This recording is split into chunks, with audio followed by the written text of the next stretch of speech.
Okay, I'm going to show you how to make a powder separation mold. We're going to do it of this bronze pendant. Okay, so you have your mold holder that gets talc put on it. Then you have your mold frame. We add talc to the inside of that. Then what we do is we take our mold rubber. Now, this will work with all different types of mold rubber, but for powder separation, I think that a harder rubber is best.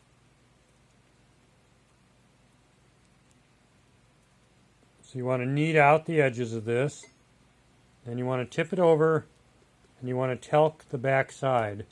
And we do this so that it doesn't stick to the metal here.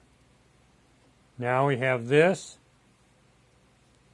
We're going to set that down just like that. And I get it so that the hole is kind of facing towards me. Alright, now we got our next piece. Peel off the paper. You want to get all the paper off. Sometimes it sticks on the edges. Kind of wipe off your hands because you get talc on them. Knead the edges out. Just like that. Set that down in. You want the two to stick together so you don't talc between them. Okay, so now we have our sprue rod that goes through this hole. And then we have our sprue cone that goes over the rod. And so it's going to be just like that. And then that gets pushed down into the rubber there. I'll show you here. Looks like that. Okay. Now we have our pattern here.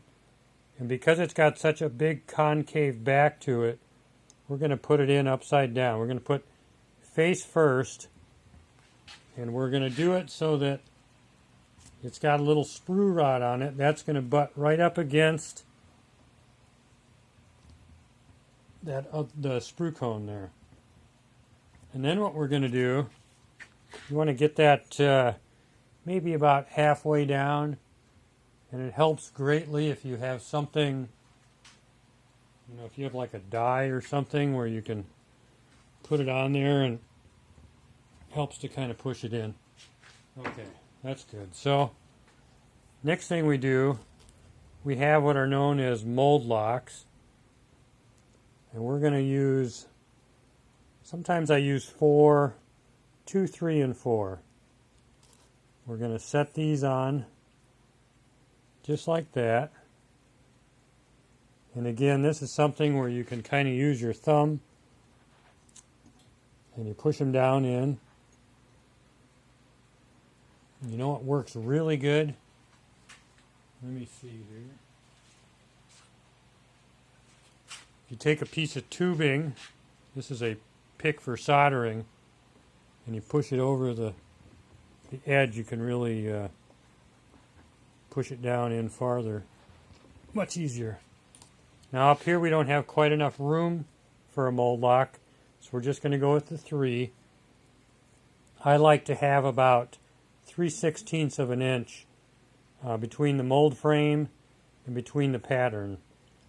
Okay, so now the next thing, we're going to talc this really well. Wipe off the hands. Peel off the paper. You want to, if you can, there's a piece of paper right there. So if you can knead the edge,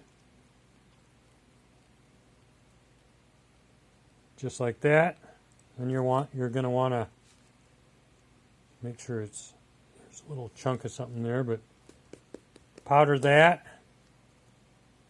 set it down. So now we can take our thumb and our finger and we can push it down into that concave side of the pattern there. Make sure it gets down in there.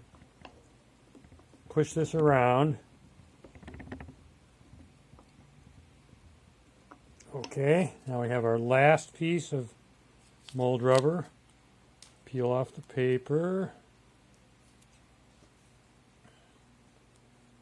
Kind of knead it around.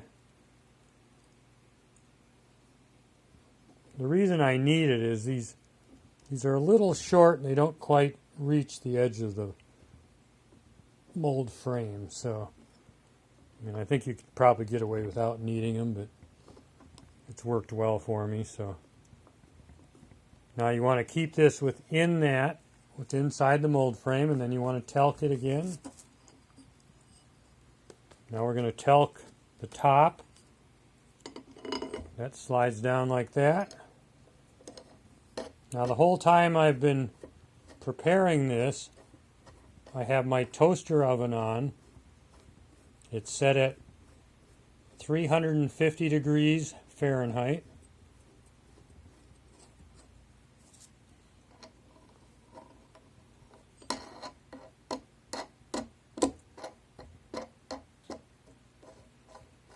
You want to get these all down even.